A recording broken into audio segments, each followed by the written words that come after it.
BA द्वितीय वर्ष हिंदी ऐच्छिक प्रश्न पत्र क्रमांक 8 अर्थात प्रयोजन मूलक हिंदी भाग 2 में आपका फिर से स्वागत है।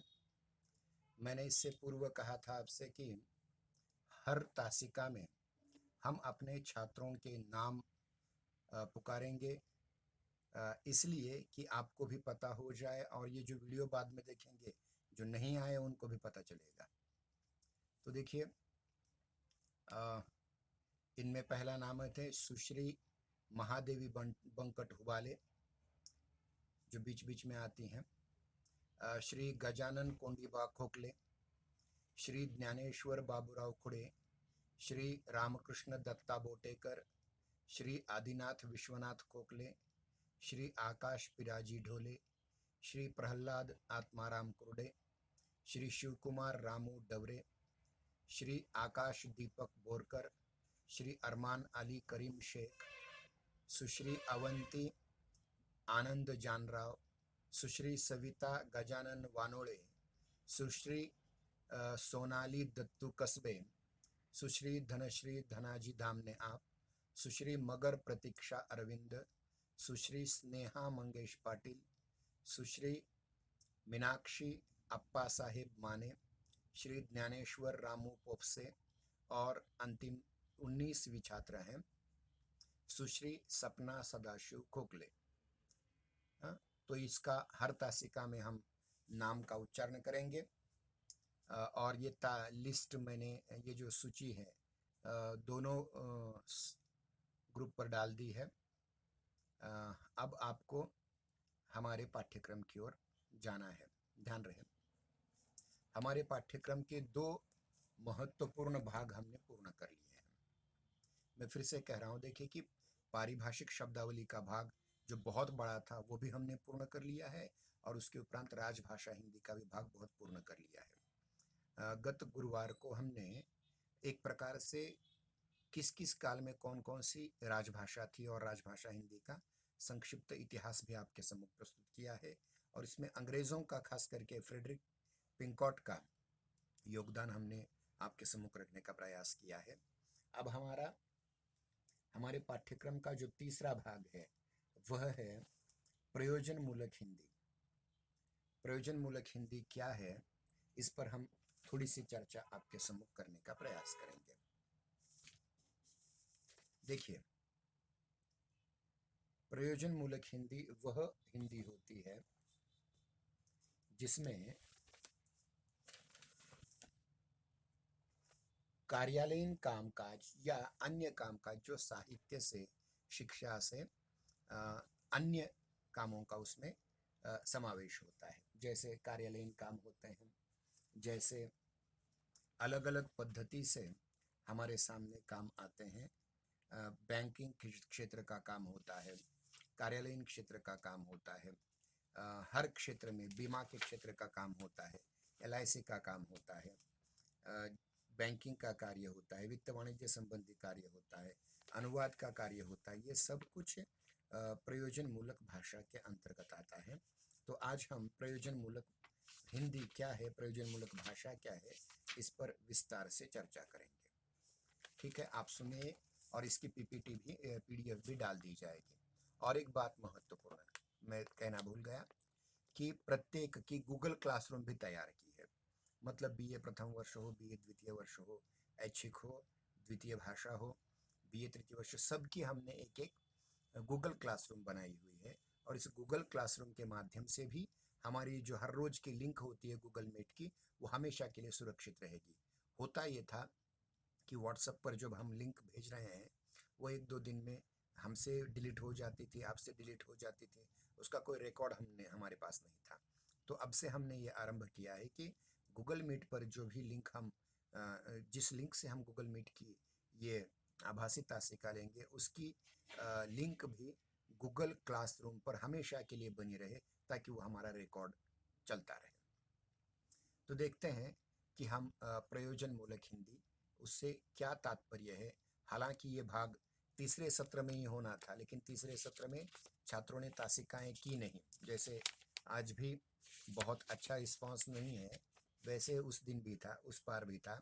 इसलिए तृतीय सत्र का थोड़ा सा पाठ्यक्रम अब हम यहाँ रिपीट कर रहे हैं, ताकि आगे चल करके प्रयोजन मूलक हिंदी लेखन के अंतर्गत प्रारूपण लेखन, टिप्पण लेखन, संक्षेपण लेखन, प्रतिवेदन लेखन, समाचार लेखन, ये आपको आ जाए। लेकिन उसके पहले प्रयोजन मूलक भाषा क्या होती है, इसको आज हम समझने का प्रयास करेंगे। इस हफ्ते में आज सोमवार, मंगलवार, बुधवार और गुरुवार, ये 4 तासिकाएं हम प्रयोजन मूलक हिंदी क्या है ये समझने के लिए देंगे, ताकि आपको आगे प्रयोजन मूलक लेखन, अनुवाद लेखन में बहुत मदद हो जाए।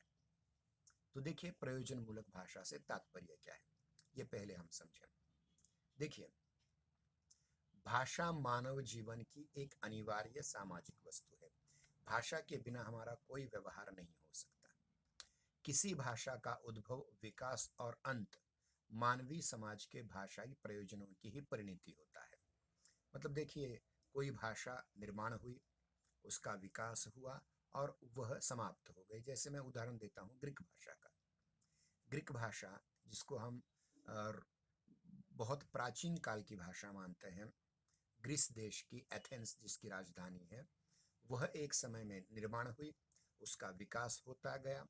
अलेक्जेंडर द ग्रेट के साथ वो संपूर्ण विश्व में पहुंची। उसमें एरिस्टोटल, प्लेटो, सोक्रेटिस, हिप्पोक्रेटस जैसे बड़े बड़े विद्वानों ने उसका प्रचार प्रसार किया। उस भाषा में से विभिन्न दार्शनिक ज्ञान की बातें कहीं। लेकिन जब इस प्रकार के लोग नहीं रहे तो उस ज्ञान का उस भाषा में से आदान प्रदान होना बंद हो गया और वो भाषा अब लगभग समाप्त हो चुकी है। यही संस्कृत के बारे में भी कहा जा सकता है, यही पाली प्राकृत भाषाओं के बारे में, अपभ्रंश भाषाओं के बारे में कहा जा सकता है। तो ये किस आधार पर होता है? समाज के भाषाई प्रयोजनों के आधार पर। मतलब अगर उस भाषा में जो कार्य हो रहा है वो कार्य धीरे धीरे कम होता गया तो भाषा भी अपने आप समाप्त हो जाती है। इसलिए भाषा का अस्तित्व सामाजिक प्रयोजन की अनुकूलता पर निर्भर होता है।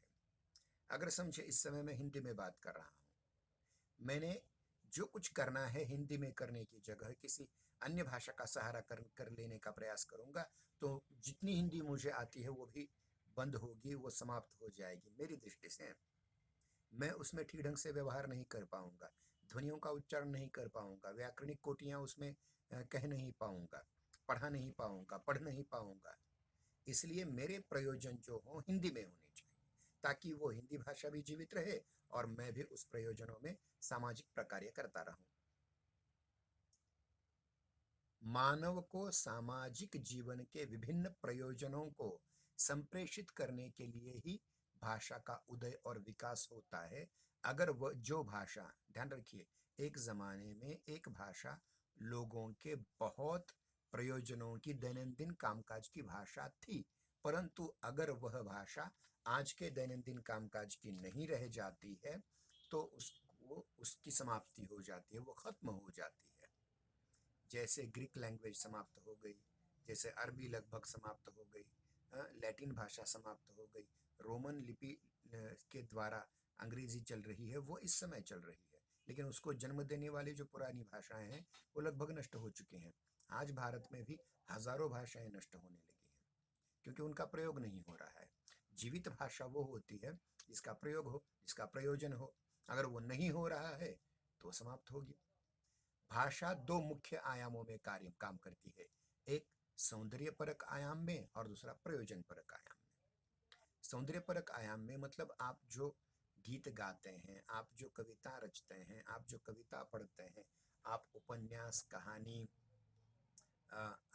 आत्मकथा, जीवनी, रेखाचित्र, संस्मरण, निबंध, रिपोर्टाज इत्यादि जो साहित्यिक विधाओं के माध्यम से लिखते हैं, काव्य लिखते हैं, महाकाव्य लिखते हैं, वह भाषा का सौंदर्य परक आयाम है।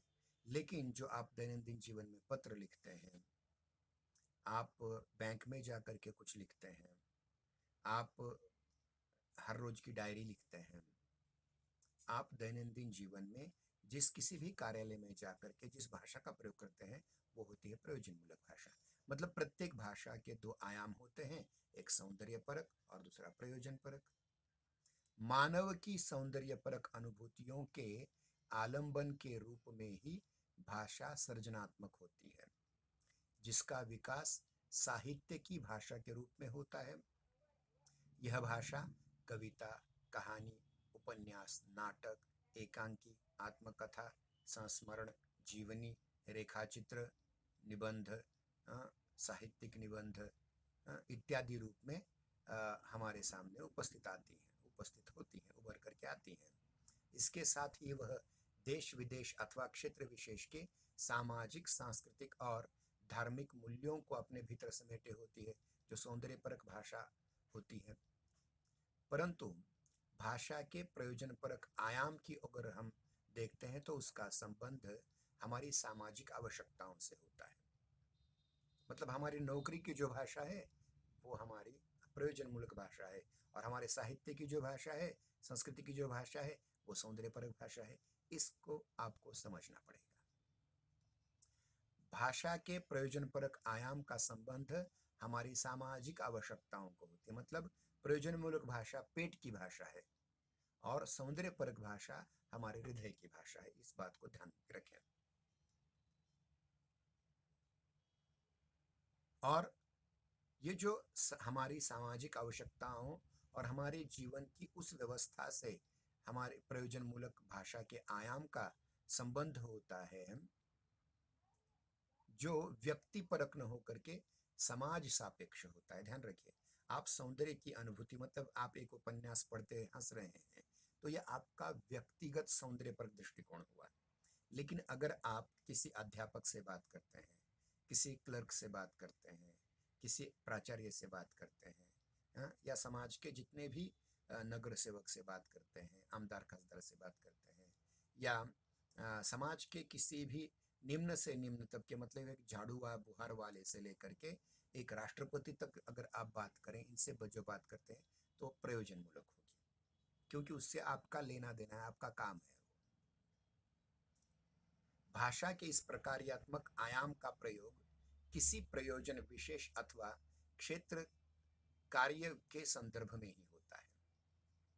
यह भाषा प्रशासन, व्यवस्था, तकनीकी आदि क्षेत्रों की प्रयुक्ति बन करके भाषाई प्रकार्य निभाती है। संक्षेप में, सामाजिक व्यवहार में विशिष्ट प्रयोजन के लिए प्रयुक्त विशिष्ट भाषा रूप ही प्रयोजनमूलक भाषा कहलाती है। क्या कहा है देखिए, ये भाषा किसकी होती है? प्रशासन की होती है, व्यवस्था की होती है, तकनीकी की होती है, और जो जितने भी इससे संबंधित क्षेत्र होते हैं उनकी ये भाषा होती है, और उसका वो प्रकार्य निभाती है। इसलिए क्या कहा है संक्षेप में, सामाजिक व्यवहार में विशिष्ट प्रयोजन के लिए प्रयुक्त होने वाली विशिष्ट भाषा रूप का को प्रयोजनमूलक भाषा कहते हैं। फिर से कह रहा हूं मैं, सामाजिक व्यवहार में विशिष्ट प्रयोजन के लिए प्रयुक्त होने वाले विशिष्ट भाषा रूप को ही प्रयोजनमूलक भाषा कहते हैं। तो ये हुआ प्रयोजनमूलक भाषा का। अब हम चलते हैं प्रयोजन मूलक भाषा का स्वरूप क्या है, ये समझें। अब तक प्रयोजनमूलक भाषा से तात्पर्य, प्रयोजनमूलक भाषा की परिभाषा हमने समझी, लेकिन अब प्रयोजनमूलक भाषा के स्वरूप को हमें समझना पड़ेगा। और ध्यान रखिए, आधुनिक काल में जितनी भी अवधारणाएं हमारे पास आती हैं तो वो मूलतः अंग्रेजी की देन है। इसलिए मूलतः इसे अंग्रेजी में क्या कहा जाता है, इसको हम समझने का प्रयास करें। प्रयोजन मूलक शब्द मूलतः अंग्रेजी के फंक्शनल शब्द का हिंदी पर्याय है। क्या है? मूलतः अंग्रेजी शब्द है फंक्शनल, उसका हिंदी पर्याय है प्रयोजन मूलक। शब्दार्थ की दृष्टि से देखें तो प्रयोजन मूलक का अर्थ होता है कि ऐसी विशेष भाषा जिसका उपयोग किसी विशेष प्रयोजन के लिए किया जाता है। कुछ विद्वान इसे कामकाजी भाषा कहते हैं, कुछ विद्वान इसे व्यावहारिक भाषा कहते हैं। संसार में प्रत्येक भाषा का प्रयोग किसी न किसी प्रयोजन के लिए होता है, बिना प्रयोजन के कोई भाषा नहीं होती। इसलिए प्रयोजन मूलक भाषा, इस शब्द के अर्थ को आपको समझना पड़ेगा। क्या देखिए, प्रयोजन मूलक का अर्थ यह है कि ऐसी विशेष भाषा जिसका उपयोग किसी विशेष प्रयोजन के लिए किया जाता है।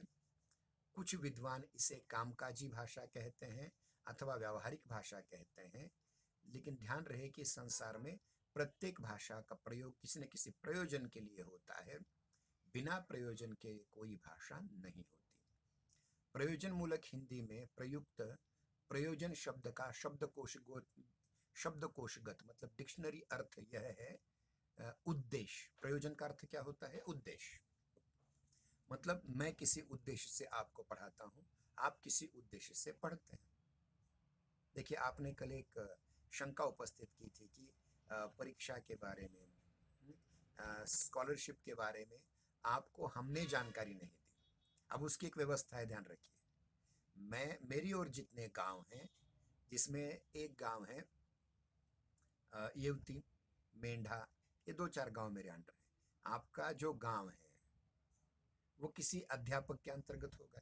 उसने आपसे संपर्क नहीं किया तो दोष उसका है, मेरा नहीं। उसी प्रकार से देखिए कि प्रत्येक प्रयोजन और प्रत्येक कार्य के लिए किसी न किसी को निर्धारित किया जाता है, आवंटित वो कार्य किया जाता है। इसलिए आपके काजड़ा गांव के लिए जो अध्यापक नियुक्त हुआ, उसने आपको संपर्क करना चाहिए था इस बारे में, तो आपके पैसे बच जाते। बराबर है। आप भी उसके संपर्क में रहते तो भी पैसे बच जाते। इसलिए जो अध्यापक आपके गांव के लिए नियुक्त किया गया है विद्यार्थी पालक संपर्क के लिए, तो उससे आपको जुड़ना चाहिए था या उनको आपसे जुड़ना चाहिए था। हो सकता है कभी आपका फोन बंद रहा हो सकता है कभी उनका फोन बंद रहा हो। आपने भी दुर्लक्ष्य किया, उन्होंने भी दुर्लक्ष्य किया, तो ये प्रयोजन पूरा नहीं हो पाया। मैं समझा जा रहा हूँ कि कोई एक प्रयोजन जिसके लिए कोई विशिष्ट व्यक्ति, एक विशिष्ट व्यवस्था होती है, उस व्यवस्था में काम किया जा सकता है तो वो प्रयोजन मूलक काम कहा जाएगा या कोई उद्देश्य कहा जाएगा। प्रयोजन मूलक शब्द हिंदी की उस विशेषता की ओर संकेत कर रहा है जो हिंदी में किसी विशिष्ट प्रयोजन या उद्देश्य पूर्ति के लिए प्रयोग स्तर पर विद्यमान होती है। क्या कहा गया? देखिए, प्रयोजन मूलक शब्द हिंदी की उस विशेषता की ओर संकेत कर रहा है जो हिंदी में किसी विशिष्ट प्रयोजन या उद्देश्य के संदर्भ उद्देश्य की पूर्ति के लिए प्रयोग स्तर पर विद्यमान होती है। प्रयोजन मूलक के नामकरण के संदर्भ में विद्वानों में बड़े मतभेद हैं। अब ध्यान रखिए, जहां मतभेद होते हैं वहीं कुछ हो सकता है, जहां मतभेद नहीं होते वहां कुछ नहीं होता। लेकिन ध्यान रखिए, मतभेद होने चाहिए, चर्चा होने के बाद फिर मतैक्य होकर के फिर काम हो जाए।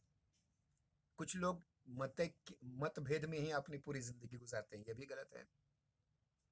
क्योंकि मनुष्य की व्याख्या ही यह है, मतवा कर्माणि सेव्यति।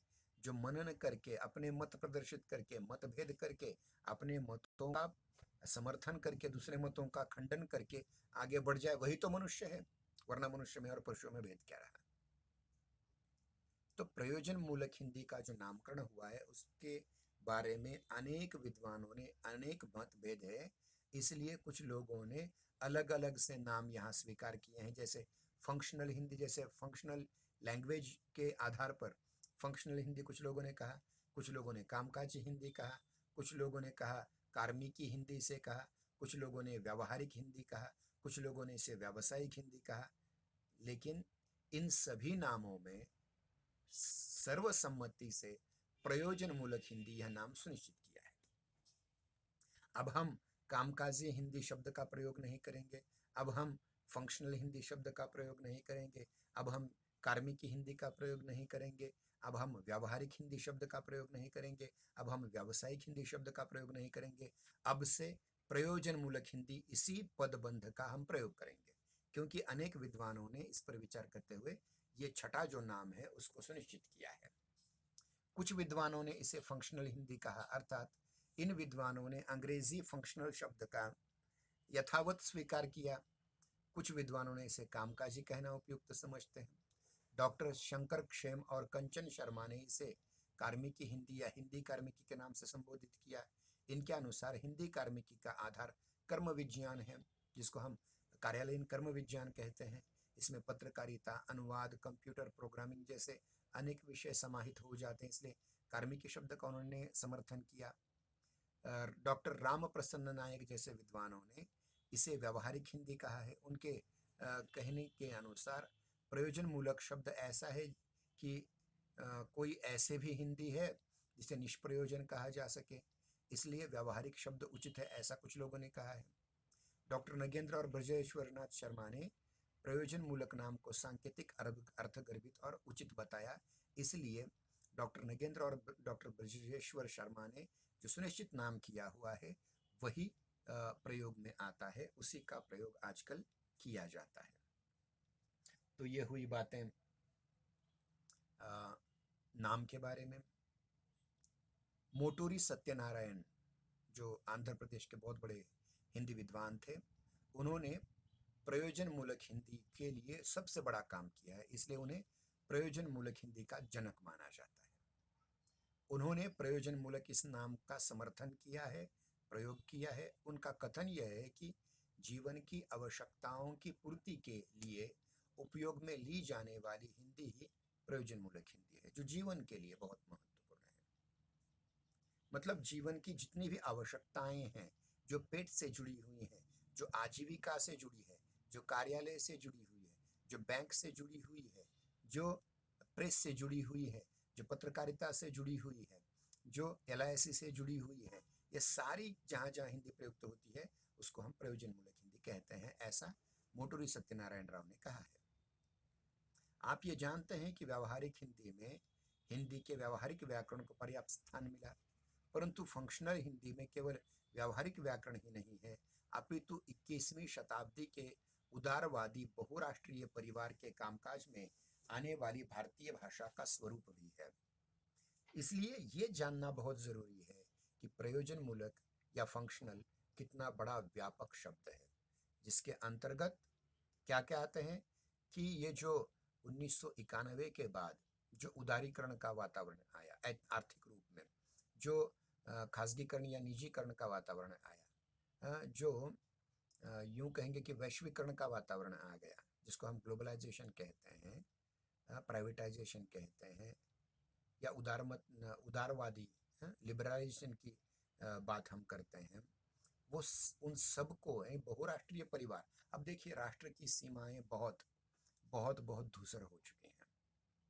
मतलब एक राष्ट्र की बात जो थोड़ी देर के लिए हमें गोपनीय लगती है, वो दूसरे राष्ट्र के लिए माखौल का विषय बन रही है। इसलिए राष्ट्र की सीमाएं बहुत धूमिल धूसर हो चुकी हैं और आज हम बहुराष्ट्रीय जगत में रह रहे हैं। यूं कहेंगे कि हम एक वैश्विक सत्ता में रह रहे हैं जो यूनो के ताबे में है, उसकी वश में है। अब देखिए, ये यहाँ बात कही कि जो भारतीय भाषा है, मतलब बहुराष्ट्रीय परिवार के कामकाज में आने वाली जो भाषा है, हिंदी भाषा है, उसी को हम प्रयोजन मूलक कह रहे हैं। दूसरी बात यह है कि व्यावहारिक क्षेत्र हिंदी का क्षेत्र अत्यंत सीमित है, मतलब व्यावहारिक व्याकरण का जिसमें पढ़ाई की जा सके उतना ही है। यह दैनिक जीवन और जगत से संबंधित है। इसमें पारिभाषिक शब्दावली,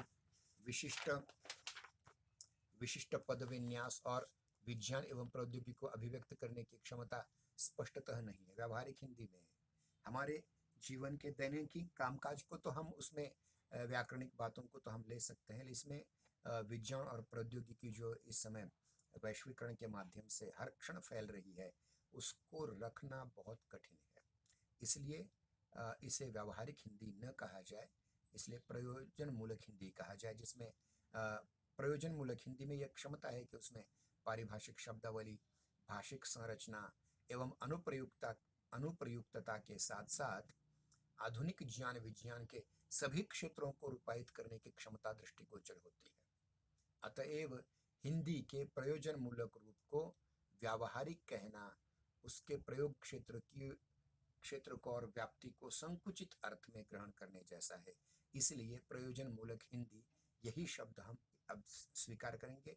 अब हम व्यावहारिक हिंदी का शब्द प्रयुक्त नहीं करेंगे। कुछ विद्वानों ने इसे व्यावसायिक हिंदी कहा, लेकिन ध्यान रखिए कि व्यवसाय कुछ सीमित होते हैं।